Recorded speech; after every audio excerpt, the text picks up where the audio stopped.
Jaya Gopi Jana Balava Giridharadhari Jaya Gopi Jana Balava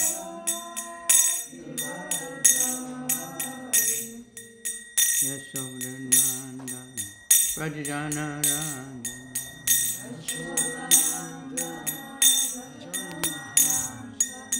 Yashodanandana Prajana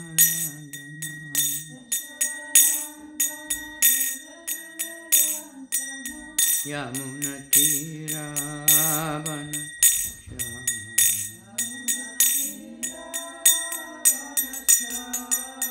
Yamuna Tira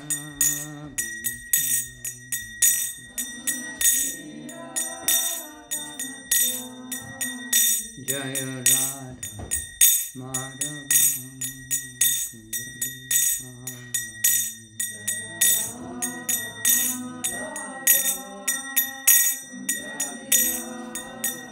Jaya Radha Madhava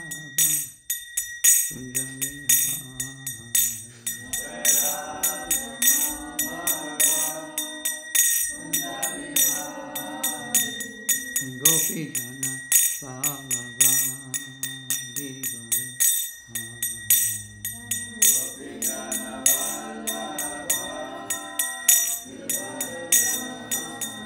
Jaya Gopi Jana Balava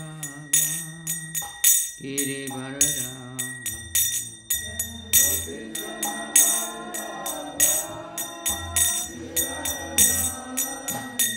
Yashodanandana Prajana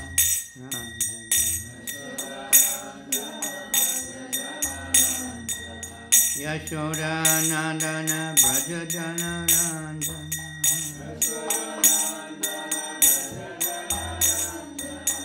Yamuna Tira Vanasha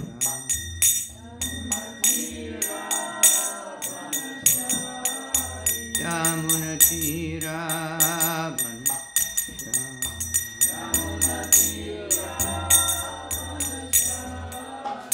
Jaya Radha Madhava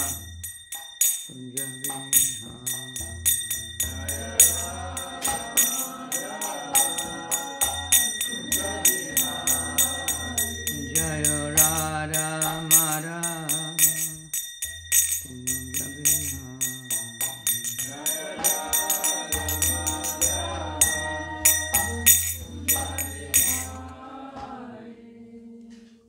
Om Vishnupad Paramahansa Parabhajikacharya Sthasata Shri Shiman Divine Grace A.C. Bhakti Vedanta Swami Prabhupada Ananta Koti Vaishnava Vrinda Ki Jai Namacharya Srila Haridas Thakur Ki Jai Prem Se Kaho Krishna Chaitanya Prabhu Nityananda Shri Advaita Gadadhar Shri Vasadi Gaur Bhakta Vrinda Ki Shri Radha Krishna Gopinath Shama Kunda Radha Kunda Giri Govardhan Ki Shri Vrindavan Dham Ki Shri Mathura Dham Ki Shri Mayapur Dham Ki Shri Navadvip Dham Ki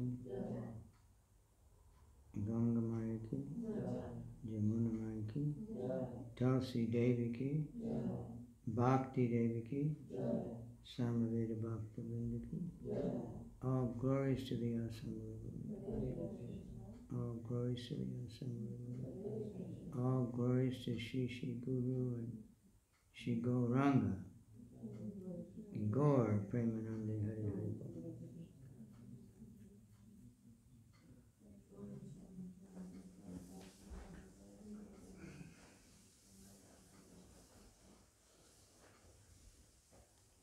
Om Namo Bhagavate Vasudevaya.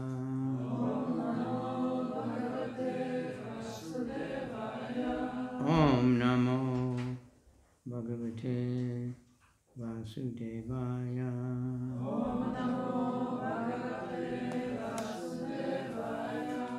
Om Namo Vasudevaya.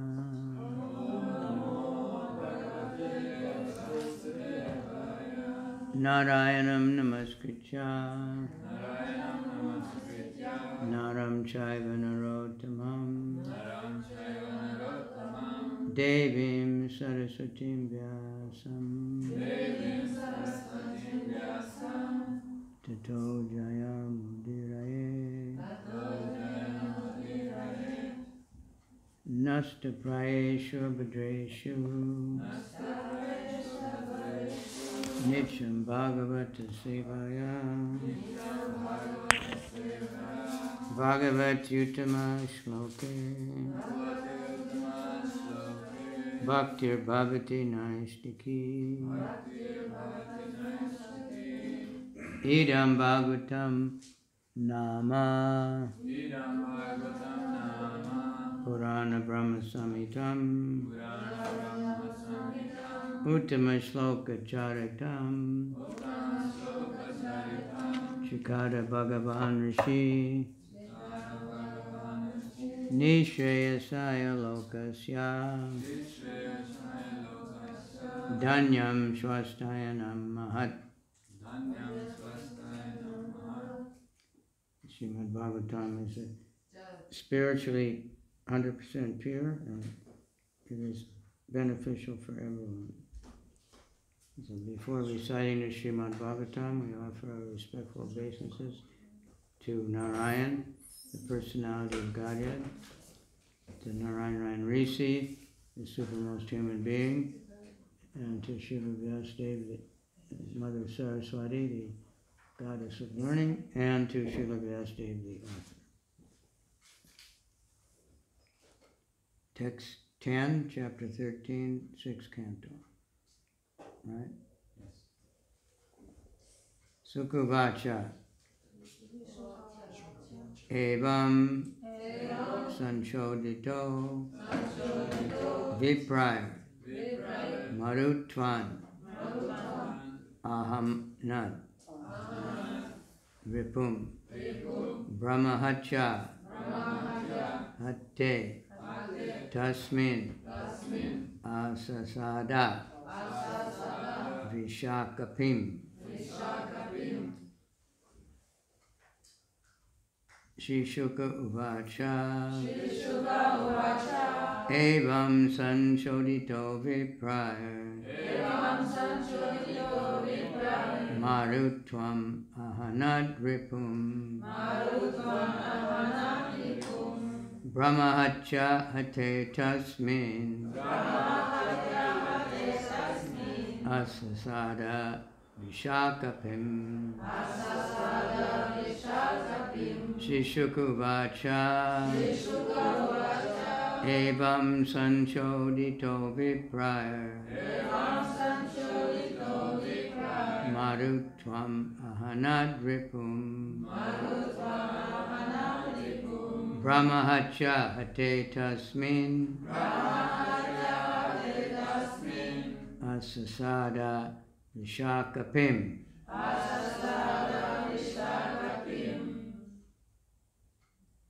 Shri Shuka Uvacha Evam Sanchodito Vipraya Marutvana Hanagripum Brahmahatya Hate Tasmin Asasada Vrishakapim. Shri Shuka Uvacha Evam Sanchodito Vipraya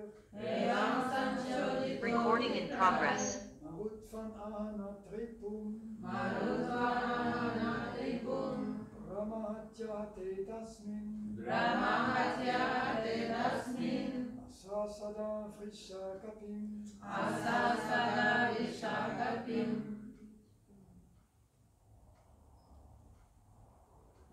Ladies,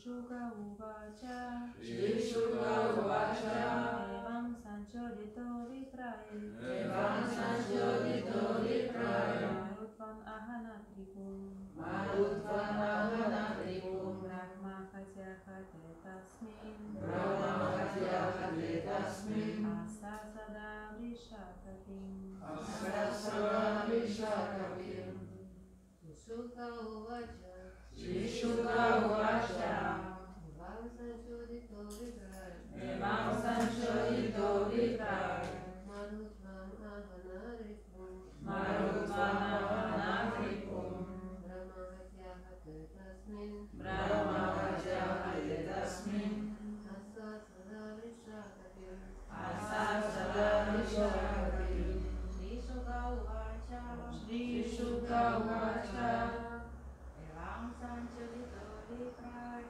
Evam Sanchodito Vipraye Marutvam Ahanatripum Marutvam Ahanatripum Brahma Katyakate Tasmin Brahma Katyakate Tasmin Asasada Vrishakatim Asasara Vishakapim. Translation. Sukadeva Goswami said, encouraged by the words of the sages, Indra killed Vritrasura, and when he was killed, the hateful reaction, the sinful reaction for killing a Brahmana, Brahmahatya, took shelter of Indra.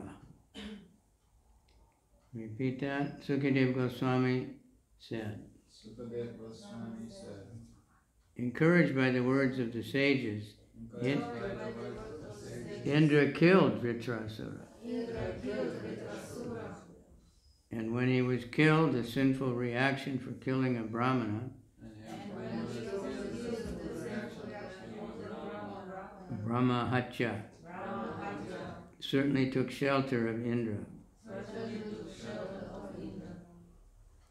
Purport by Srila Prabhupada.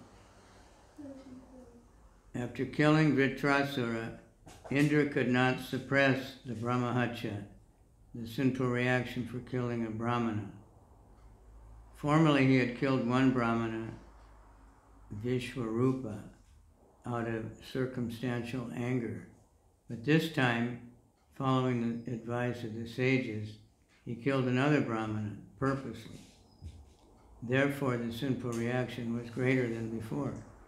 Indra could not be relieved from the reaction simply by performing sacrifices for atonement. He had to undergo a severe series of sinful reactions. And when he was freed from such reactions, the Brahmanas allowed him to perform the horse sacrifice.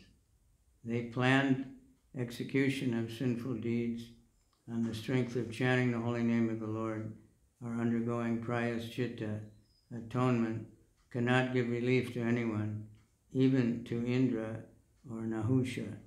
Nahusha was officiating for Indra while Indra was absent from heaven, was going there, here and there, to gain release from his sinful reactions.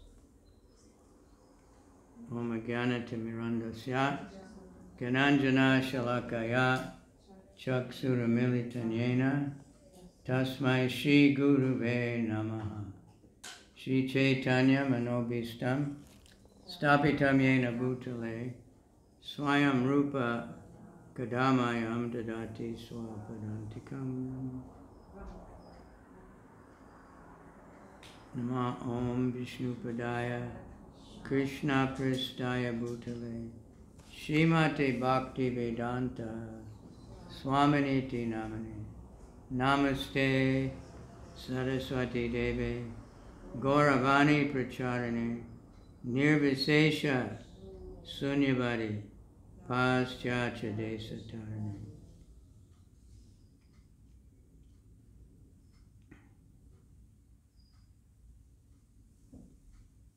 Manchakalpa Tarubhyascha Kripa Sindhu Vyevacha Patitanam Pavanebhyo Vaishnavebhyo Namo Namaha. Shri Chaitanya Manobhistam Stapitam Yena Bhutale Swayam Rupa Kadamayam dadati swapadantikam.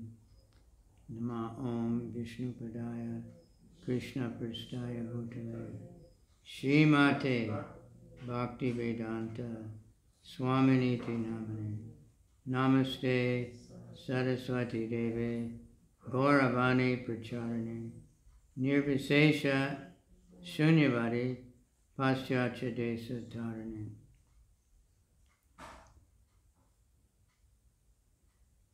Chaitanya Manobhistam Stapitam Yena Bhutale Swayam Rupa Kadamayam Dadati Swapadantikam. Namo Mahabharanaya Krishna Prema Pradayate Krishnaya Krishna Chaitanya Namani Gauradesh Namaha. Shri Chaitanya. Hey Krishna Karuna Sindhu Dinabandhu Jagapate Gopesha Gopika Kanta Radha Kanta Namostute Tapta Kanchana Gaurange Radhe Vrindavaneshwari Vishabhanu Sute Devi Pranamami Hari Priye. Yeah, it's interesting. The sages were telling him, don't worry, you kill him and we'll give you the yajna and you'll be free from the reaction. At first he had to suffer and then they did the yajna.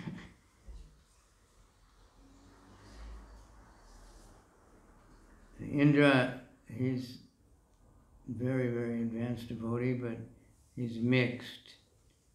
He wants material benefit for his service, so he gets in trouble sometimes, gets puffed up with his power. So here it says that it doesn't give him the details here, maybe it comes up later, how he had to suffer. So he's running all over trying to get away from the sinful reaction to the killing the Brahman, even though the Brahmana was acting like a demon. Like Krishna, when he killed Aristasura, then Radharani said, you killed a bull, so you're sinful. It didn't bother Krishna, he didn't get a reaction. And when he killed that Vyomasura, I think it came in the form of a calf. And the cowherd boy said, you killed the calf. And he said, no, it's a demon. And it was all right. So then it mentions here this Nahusha. Anybody know the story of Nahusha? I don't think it's given fully in the Bhagavatam. But so when Indra, because he was hiding from the sinful reactions, so he was absent from his job. So the demigods, there was a very great king on earth, Nahusha, and they engaged him to be Indra.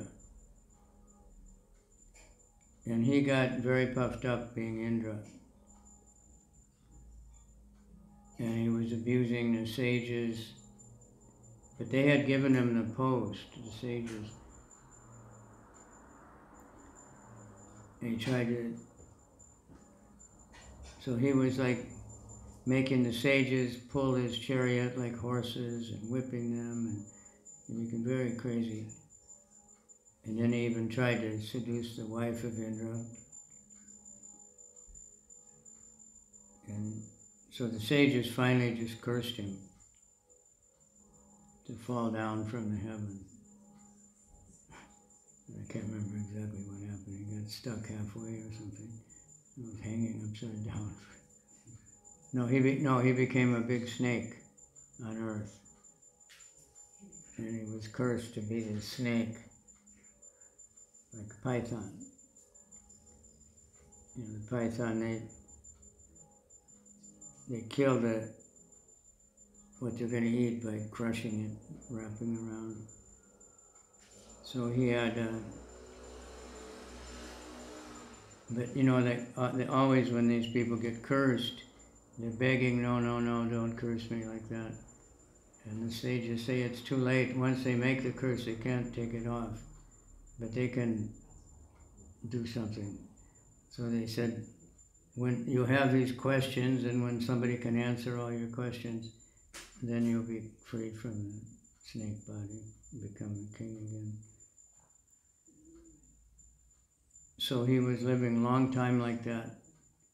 And one day Bhima came along. And so he coiled around Bhima, and Bhima couldn't fight it. He was too powerful. So Bhima just kind of took it okay. And the snake was like liking Bhima, but still, he had to eat. But then Yudhishthira came. Bhima couldn't answer the questions, but Yudhishthira answered them. So then he suddenly became a king and went off to heaven again. So he could not avoid the reactions either for his offenses. He was offending the sages. And Indra, so here it's just the same philosophy again. You can't, the seventh offense, we say every morning, right? What is it?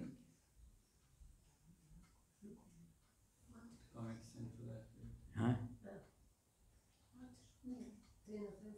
7. Huh? Not, what is it? Commit sinful activities on the strength of You do not commit sinful activities on the strength of chanting. Don't think that because you're chanting and chanting nullifies all, sins, that you can purposely sin and then just chant, or because you chanted earlier in the day, then we can sin all day. Because sometimes we think, the mind will think like that. But you have to be very careful. So it's saying the same thing here. By any kind of, Indra was told that you don't have to worry, we'll do this Ashwamedha Yajna, and that will nullify the sin. So, but then now we're finding out that they're going to do it after he suffered the whatever reactions there has to be. Because it doesn't work that way. It's like, you might say gross examples, but if you're driving your car too fast, but not so bad, right? You pay the police something and then you can still drive with a warning, don't do it again. But you can't go to the police and say, here's my 200 euros because I'm going to drive too fast today. And they'll say, okay, fine. It doesn't work that way. So to just get some kind of understanding. But chanting is, there's so much things. But what is the purpose? Why are we chanting? Why do we do yoga? Why do we do anything? It's not just to avoid, the Vedas, Trigunya Vishaya Veda, the Bhagavad Gita says it. Vedas deal mostly with the 3 modes of nature. So, but Krishna says, Nistrigunya Bhavarjuna, rise above the modes and think of me. So, the Vedas are mostly telling you how you can live, avoid, sinful activities and do punya, pious activities, so that you can get a better life in the next, or even in this life, so you can enjoy the material nature. But that's not the real purpose. The real purpose is to get out of the material nature. So Narada chastised Vyasa. You've just given people what they want. They want to enjoy the material world, and you're giving them the facilities, how to do it without getting in too much trouble, right? So, of course, in Germany, I guess the example, they do have speed limits some places. Yeah, not on the Autobahn. So then they enforce that. So, but the purpose of especially the purpose of chanting, but any yajna, it's meant to get us out of the material world, meant to get us to the spiritual world. So the topmost yajna is the Mahayajna, the Nam Yajna, chanting the holy name of the Lord. And that's what's stressed throughout the Bhagavatam, and at the end of the Bhagavatam, the last verses are all about chanting the holy name. Gauradesh Nide Rajan. Kali Yuga is an ocean of fault. And so a lot of people will ask, even though we ask, why are all these terrible things happening? You know, wars, even worse sometimes, you know, oppressive governments, and it's not, you know, we sometimes think this is new, but Prahlad was praying, talking about corrupt governments, and how Lord Nrsimhadev protects us from corrupt governments, because his father was the most corrupt. You know, that was in the Satya Yuga, in the very beginning of the universe. Ravana was in the Treta Yuga, you know, when so much good is there. Kaler dosha nide rajan hasti eka mahadgunan. But there's one great quality. What is it? One mahadguna. What is it? Kirtanad eva Krishnasya. Yeah. Kirtanad eva Krishnasya. Simply by the kirtan of Krishna. It says Krishna. That's why we chant Krishna. Sometimes people ask, what about all the other gods, and what about this? Why? Because the Bhagavatam, and then specifically in Kali Yuga it's stated, especially, that the kirtan of Krishna. In other ages, other, you know, meditation, Treta Yuga was yagyas, Dwapara Yuga was very opulent, deity worship. Like there's some remnants of that, like in the Madhva Sampradaya. They just worship the deity all day long, and everything they do has mantras. You know, a special mantra for putting the crown, for putting the garland, for every little thing has a special mantra. And they're very, you know, good at it. And that's nice, it keeps them very busy, and they can, you know, they believe that the deity is God, so they're worshiping the Supreme Lord. Not just some ritual, like Mayavadis will have a murti also, and they'll also decorate, but they're thinking they're going to become the little gods. That's completely wrong. But so the purpose of the chanting is not so that we can get away with sinful activities. That's the most offensive attitude towards chanting. And if the chanting is offensive, then the results won't come very quickly until we give up the offenses. How do we get a taste for chanting? Bhakti Vinod sang, right?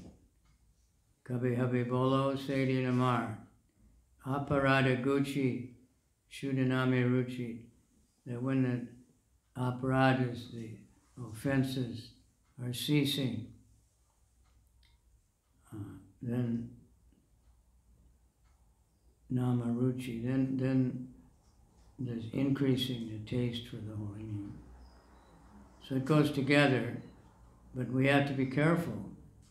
Chant, the way to get rid of the offenses is to keep chanting, but at the same time we have to think about it. That's why we recite the offenses, so we know, just like driving your car or doing business or whatever you're doing, there's laws. You have to do it according to the laws. If you go against the laws, you know, you don't pay your taxes or you're cheating, you know, then you get in trouble. And to know the law, then you have to follow. So to know what are the offenses, what you shouldn't do. What we should do, chant more, chant attentively. Because it said that inattentive chanting produces the other offenses. So but then we thought, I talked to Satchidananda Swami, he agreed that attentive chanting will annihilate the other offenses. The most important thing is to focus. One of our young sannyasis in India is a very brilliant preacher. His name is Vanamali Krishna, I think. He always says humans are like cameras. You have to be focused. You know. Nowadays we don't have to focus the camera, though, right? It wasn't that long ago we had to focus most cameras, except some little junky one. And you have to be very careful, you know, to line up or clear the blur up or whatever. Different types of focusing. Maybe most of you are too young to even ever experience that. Taking pictures used to be real troublesome. You had to focus the camera, then you had to put a bulb in for the flash, and then you have to be careful not to take it out too quick because it'd burn your finger. So many things. And then you had film. Then you have to develop the film. You see, life is like film. You develop from the negatives. You get positive from the negative. You get the pictures are negative, so all the colors are backwards, and, you know. And then, but somehow when you develop it, but now it's right there, and it's so easy. The camera focuses instantly, much faster than any human could do it. And there's no film, it's recorded, so you can take thousands of pictures. You don't have to worry about it. Prabhupada used to tell people, don't waste film, because everybody's taking pictures. He said, I'm just an old man. Sometimes the BBT had 3 photographers following Prabhupada around, you know, to get from all different angles and stuff. And they all had to have Leica cameras. You know, Leica, German. It's supposed to be the best camera. So the Leica camera, they might have different ones now, but it didn't have if you know cameras, you know, they click, there's a mirror for, you know, to see the viewfinder, and then when you take the picture, the mirror goes. Prabhupada didn't like that. So the Leica camera didn't have that. You had to set the things yourself. But it's better lens and everything. So they could sit close to Prabhupada and take pictures. It didn't make any noise. And the German cameras, otherwise we wouldn't have so many pictures. So nowadays, some of the digital cameras, they have imitation click. It's not really doing the same thing. But anyway, the purpose of chanting is to get love of Krishna, begging for service to Krishna. And Nadanam Najanam Sundarim Kapitam Vajagadish Kamaya Mama Janmani Janmaneshware. Even birth after birth, Lord Chaitanya is praying, I just want service. Prabhupada said we should pray to get out, you know, we're not so advanced and we don't want to take chances of taking a birth again, Kali Yuga again. It's too dangerous. But if we accept the mercy of Lord Chaitanya and Lord Nityananda and chant the holy name and distribute the holy name, then we can get the benefit. Offenses ceasing, taste for the name increasing. When, oh when will that day be mine? We keep chanting. When I was very new in the Association of Devotees, we went to San Francisco for the Gaur Purnima, I think, and I met one Mataji. She was one of the early devotees from San Francisco. And she was little bit different than the rest of them. She was educated, she had a master's degree or something. It's intellectual. But she was telling me, a new bhakta, she said, you know, I was chanting, but I was offensive, so I stopped chanting. And isn't that like a good idea? You know, so I don't make offense. And I was like, I didn't sound right, you know. I couldn't argue, I didn't know anything, but I thought that doesn't sound right. But later I learned it's definitely not right. We all make offenses, but the way to get free from offense and the way to get a taste for chanting is to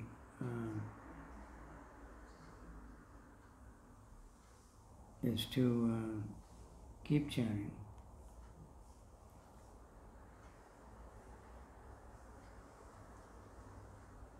You keep chanting, then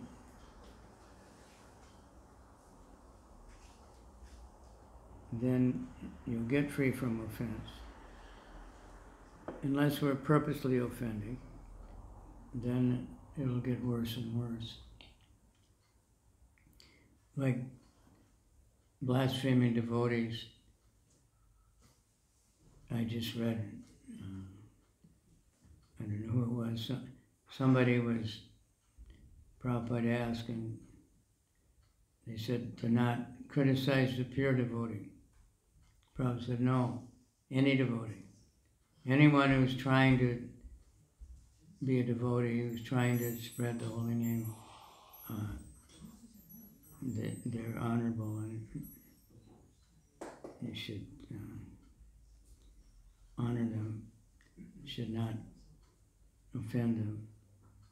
So to avoid offending devotees, we should glorify devotees, praise devotees, be merciful, kind. It's a simple thing, but not always easy, because our Kali Yuga mind will think, well, this person's not a very good devotee, so it's okay. It's my duty to chastise or something. But that's not the proper.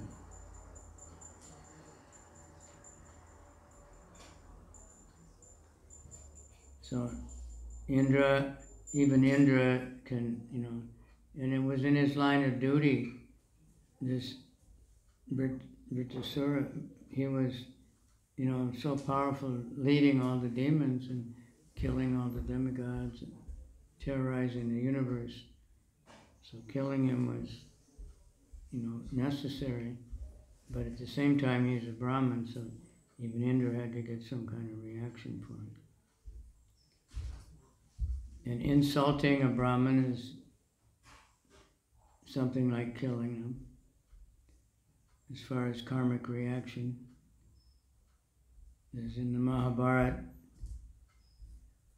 Yudhishthira was injured quite severely in the battle. So when Arjuna heard about it, he went to visit Yudhishthira to check up on him. And when Yudhishthira saw him, he got angry. He said, what are you doing here? You should be on the battlefield. And Arjuna was saying, but Yudhishthira said, you're not even qualified to have the Gandiva bow. And Arjuna had a vow that if anybody insulted him in that way, that he wasn't qualified to have the Gandiva bow, he would kill that person. So then he was like really bewildered. He has to keep the vow, but Krishna was there, and Krishna said, it said that if you insult someone, it's the same as killing them. So Arjuna, he really insulted heavily Yudhishthira. Just went over everything. And then he was thinking, oh my God, this is it. I have to kill myself now, because I insulted Yudhishthira.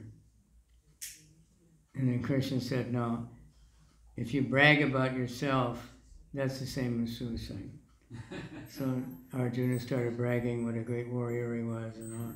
And then Krishna said, now go back and get back on the battlefield. So we settled. But those are lessons. It's not just stories. That we have to be careful. Not, like you'll see there's some so-called devotees, I guess there's some kind of devotees, but they make a profession of insulting devotees. Especially now that they have internet. They just spend all day blaspheming, looking for trouble and blaspheming devotees. And you'll see they're never happy, those people. They're always angry and upset because they're getting a reaction for offending devotees. Lord Chaitanya, in the after Jagai and Madai,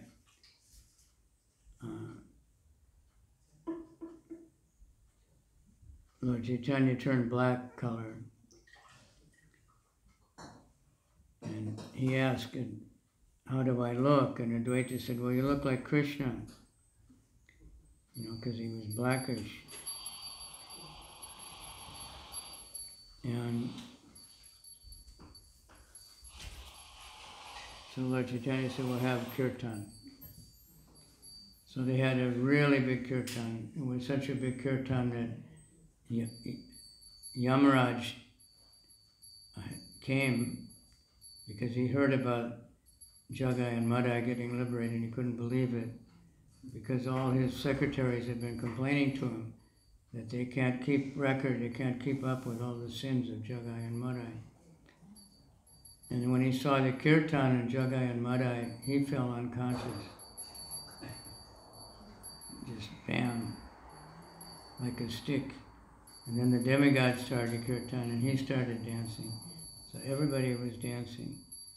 So at the end of this big kirtan, it was like those punk rock where everybody's bumping into each other. And even it said Jagai and Madai would bump into Lord Chaitanya. So at the end, he was again golden color. And he said, Lord Chaitanya said, now I've transferred all the sinful reactions of Jagai and Madai to people who criticize devotees. So that's why these people that are always criticizing devotees, they're always unhappy, they're always miserable. But they blame the devotee they're criticizing for their misery, which is true, because Lord Chaitanya didn't like that, so they have to get a reaction. So there's a lot of information, And for those who glorify devotees, for those who serve devotees, then they get everything. Vaishnav Seva Nama Sankirtan Dui Pabe Shigre Shri Krishna Charan. That's a very nice statement by Lord Chaitanya. A very similar statement is I found 3 times in Chaitanya Charitamrita.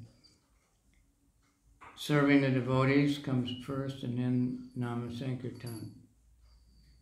Then it says Dui Pabe. These 2 things, only these 2 things. Shigre means very quickly. Shri Krishna Charan, you get the lotus feet of Krishna. Chanting, like someone was asking Bhattahari Prabhu about kirtan. He said, I try to do it as a service to the devotees. Chant really nice, and then it's like a service. It's a service to the devotees, because then the devotees, they become attentive, they become enlivened, they want to dance, they want to hear the holy name. So whatever we do, it should be as a service to somebody. And serving the devotees, Krishna is more happy, more pleased when we serve devotees than we serve him. That's his special mercy. So we're asking everybody, we want to serve everybody. Devotees understand everyone's a devotee, actually. So by trying to wake up the conditioned souls, by chanting so they hear it, by trying to give them books, by giving them prasadam, by having Rath Yatra festivals, having temples and service. It's not for our own benefit. We get benefit, but if we're trying to do it just for our own benefit, we won't get much. But if we're trying to do it for the sake of Krishna, others, Guru, and all devotees, then automatically Krishna reciprocates. So Rath Yatra is coming up. Rath Yatra is always, the most attractive festival we have, as far as everybody. Of course, Janmashtami, almost every temple and every devotee, and especially Indian population, they all come. But Rath Yatra attracts everyone. Lord Jagannath, special mercy, he's going out.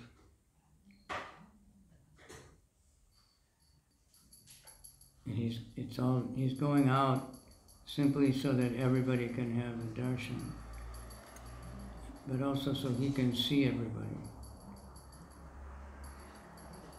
Those big eyes that they're meant for seeing, they never close. He doesn't have eyelids like we do. He doesn't blink even. In Jagannath Puri, the temple is open 22 hours. We don't know exactly what they do when they close the temple for 2 hours. If he takes rest or they're just changing clothes or whatever. But he's always available. But he wants to be more available, so he comes out. And now he's coming out all over the world. Prabhupada attracted him to come all the way to America. Mysteriously just appeared in San Francisco. It was just a curiosity. Malati Prabhu, she saw in the shop, it was a big bowl I heard, that was just full of these little Jagannaths. So it said from India. So she took one. Prabhupada had never told anybody about Lord Jagannath, had never shown a picture or anything. And she said, Swamiji, this is from India, do you know what it is? And Prabhupada made Dandavat. And he said, Jagannath has come, and he put him on the shelf, and he said, was there a yellow one and a white one also? So she went back and found the yellow one and the white one. Then all the devotees started wearing around their neck these little Jagannath. One devotee, his fell off or something, and he told Prabhupada, I lost my little Jagannath. Prabhupada said, he's not little. He's the Lord of the universe. He's very big. And then they made the big one. He had, he asked Shamasundar, can you make a big one? So he measured and, made the first Jagannath. And he made actually altogether 5 sets. One went to New York, and they're still there in New Jersey, in Baltimore, I think. And they use them for New York Rath Yatra. And one is in London. I don't know where the other one. One's in San Francisco, that's 3. And Brahmananda said when they came to New York, there was no information like what it was. So if you've seen American history, the American Indians, they had what they called a totem pole. It had these faces and little figures, and they were stacked up. And it was different gods or something. So they were thinking maybe it's one of those, trying to figure out which one goes on the top and which one goes in the middle. So they got the information, what is Lord Jagannath. So he's very merciful. So he's coming here, travels all over in Germany and Switzerland, in a cart. I'm not sure. Huh? The Rath Yatra cart and the deities. Deities are coming from Gauradesh. Oh yeah? What about the cart? I don't know about the cart. Anyway, whatever. Jagannath gets around.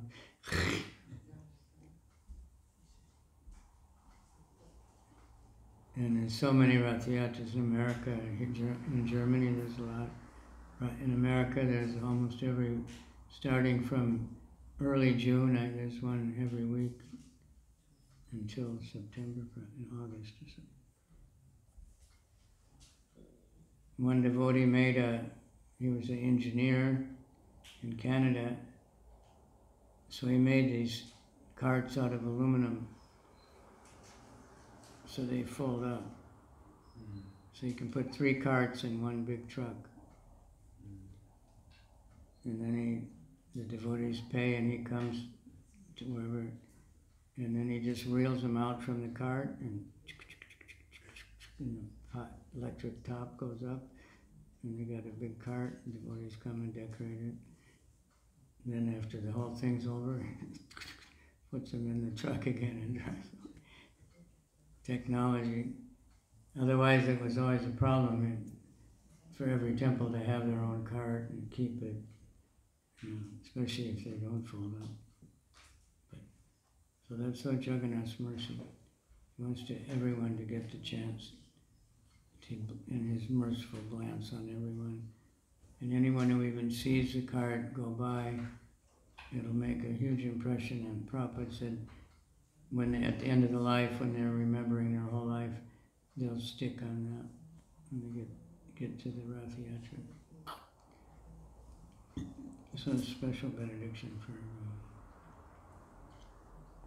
So chant, trying to please Krishna, and then you get all benefit. Automatically we'll get freed from the sinful reactions. Already are anyway.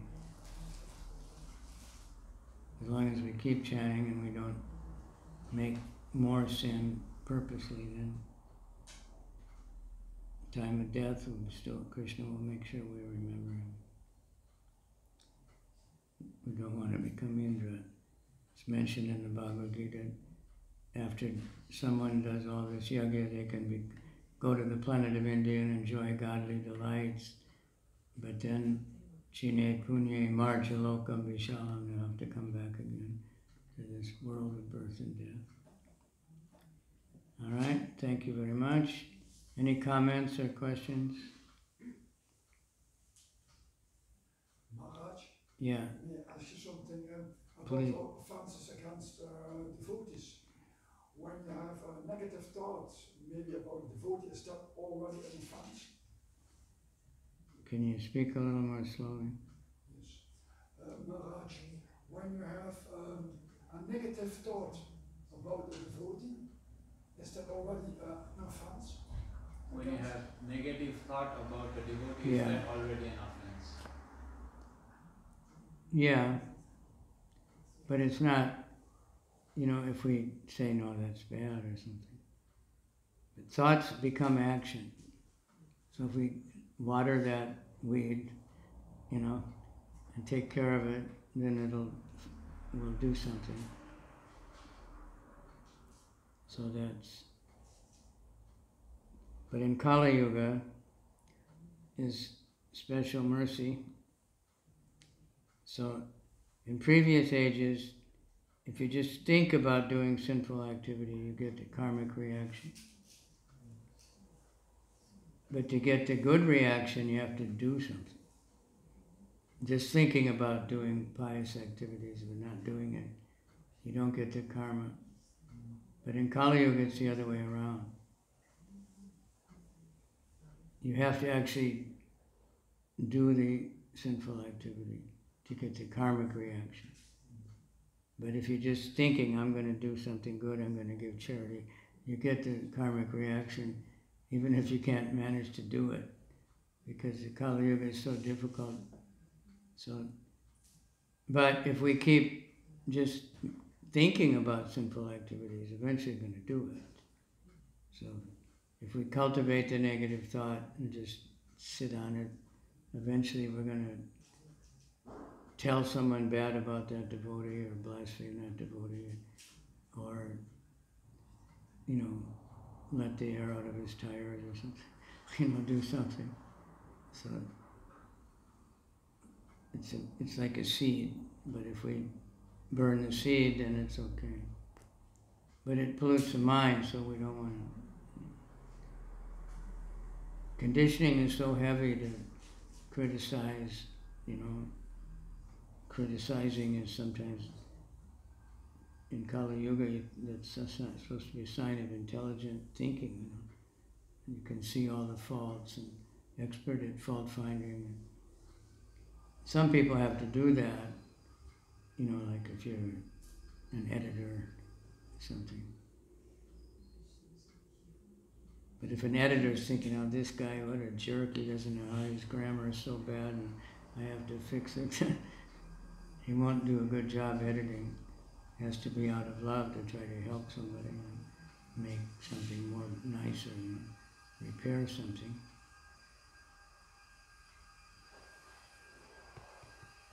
So every author, usually in the front of the book, they thank their editor.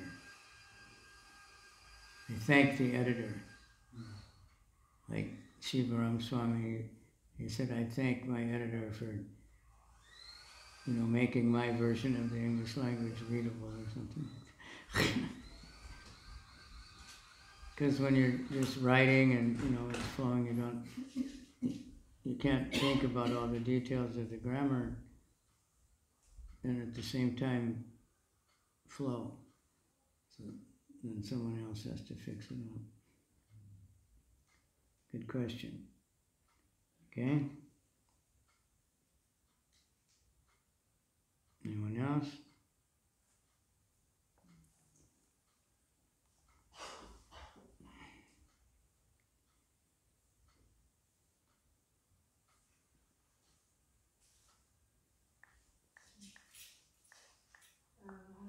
Yeah.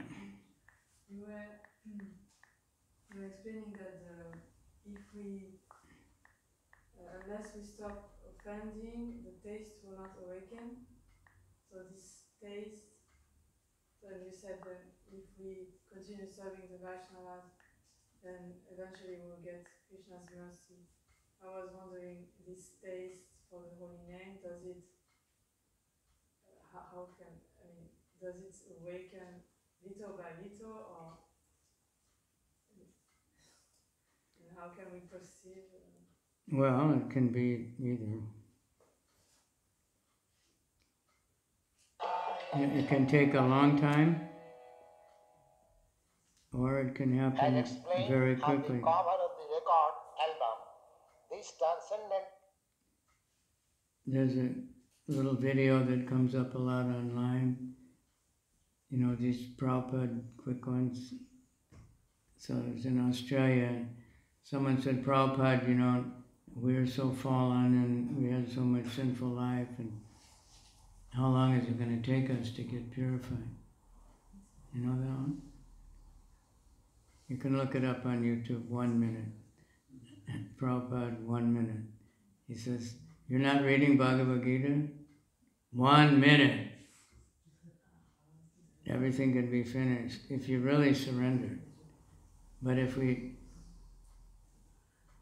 don't want to surrender very much, and we're going to just pick and choose what we like, or we continue to make offenses without any effort to stop making offenses, then it can take many, many lifetimes.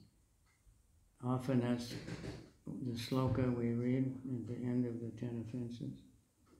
If we're infected with these offenses, and we'll fall.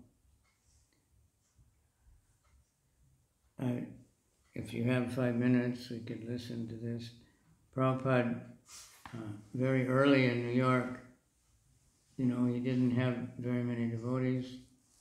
I don't know how many at this time, but one of the guests, he wanted to make a recording of Prabhupada. So they went and they made a recording of chanting. It's called the Happening Album. Prabhupada just chanted the Mangalacharna, and then he chanted Hare Krishna. And he had this one, I read that somebody showed up with a mridanga or something like a mridanga, just in time, and he played that, and somebody had a tambura or something. A few devotees were playing kartals. So he chanted, and then he just gave this little speech about chanting. And that particular album had a big effect. You know, they were selling it by advertising, not online, but mail order. And they had been trying for 2 years to find someone to publish the Bhagavad Gita, and nobody would take it, no publisher. Prabhupada didn't have money to publish it. So Brahmananda, he was the one who was trying.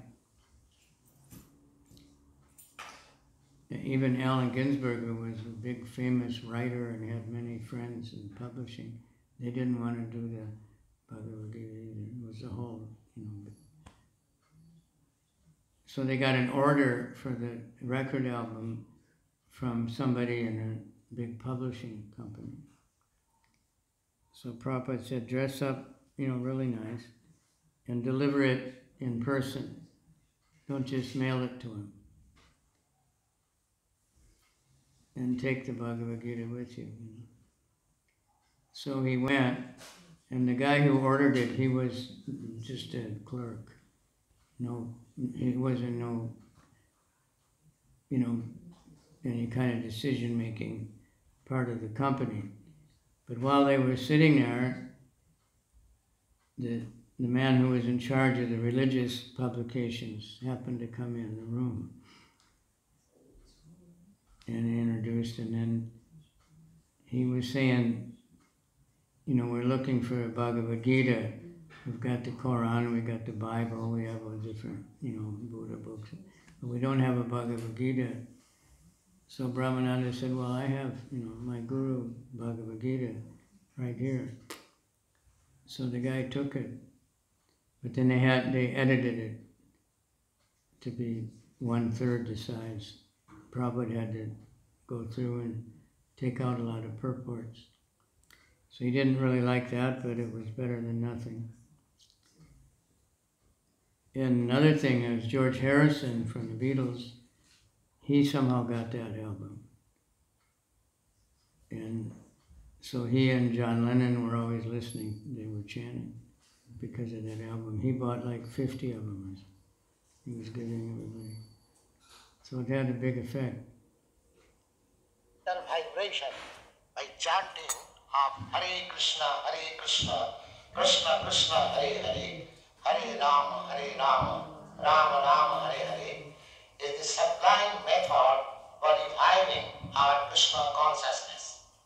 As living spiritual soul, we are all originally Krishna conscious entities, but due to our association with matter from time immemorial, our consciousness is now polluted by material atmosphere. In this polluted concept of life, we are all trying to exploit the resources of material nature, but actually we are becoming more and more entangled in our complexities. This illusion is called Maya, our hard struggle for existence, for bringing over the stringent laws of material nature. This illusory struggle against material nature can at once be stopped by the revival of our Krishna consciousness. Krishna consciousness is not an artificial imposition on the mind. This consciousness is the original energy of living entity. When we hear the transcendental vibration, this consciousness is revived, and the process is recommended by authorities for this age. By practical experience also, we can perceive that by chanting this Mahamantra or the great chanting for deliverance, one can at once feel transcendental ecstasy from the spiritual state. When one is factually on the plane of spiritual understanding, surpassing the stages of sense, mind and intelligence, transcendental way. This chanting of Hare Krishna, Krishna Krishna, Hare Rama, Rama Rama, Hare Hare is directly enacted from the spiritual platform, surpassing all lower status of consciousness, namely sensual, mental and intellectual. There is no need of understanding the language of the mantra, nor there is any need of mental speculation, nor any intellectual adjustment for chanting this Mahamantra. It springs automatically from the spiritual platform, and as such, anyone can take part in this transcendental sound vibration without any previous qualification and dance in ecstasy. We have seen it practically. Even a child can take part in the chanting, or even a dog can take part. Even a dog. The chanting should be heard, however, from the lips of a pure devotee of the Lord, so that immediate effect can be achieved. As far as possible, chanting from the lips of non-devotee should be avoided, as much as milk touched by the lips of a serpent causes poisonous effect. The word Hara is a form of addressing the energy of the Lord. Both Krishna and Rama are form of addressing directly the Lord, and they mean the highest pleasure eternal. Hara is the supreme pleasure potency of the Lord. This potency, when addressed as Hare, helps us in reaching the supreme Lord.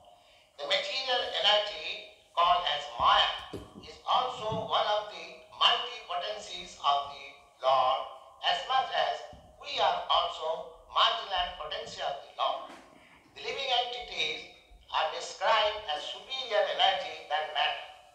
When the superior energy is in contact with inferior energy, it becomes an incompatible situation. But when the supreme marginal potency is in contact with spiritual potency, Hara, it becomes the happy, normal condition of living entity. The three words, namely Hara, Krishna and Rama, are transcendental seeds of the Mahamantra, and the chanting is spiritual call for the Lord and his internal energy, Hara.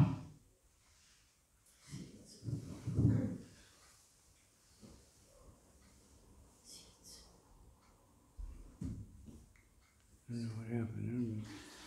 So, and even a dog. Seen anybody been on Harinam when dogs come? Sometimes they come and dance around. Sometimes they follow, like in Vrindavan on the Braj Mandala Prikrama. Every year that I went, some dog would follow. And the dog would, just follow everybody very nicely, lie down for class, come to Arti, take prasadam, and then after a few days maybe disappear. And sometimes Harinam dogs dance around. They're attracted. Some dogs, Janananda Maharaj wrote a book, Animals in Krishna Consciousness. Some devotees had dogs. The dog wouldn't eat meat even if people gave it to him. In America, one village temple, one dog came, so they took the dog in the car and took him away. Came back like a couple times. They took him really far away. He still came back. So then they kept the dog. And that dog just, he just never bothered anybody, but he took prasadam and he came to the kirtans. So they're spirit souls also. Maybe devotee in the past life had got some really bad habits, before leaving the body. So they have to become a dog. But then they get the association of devotees. Next life they can, if they take birth in Vrindavan, of course, go back to God. Srimad Bhagavatam ki jai. Vijay Gauranga and Dayal Nitai, merciful Nitai. Nitai's mercy is inconceivable.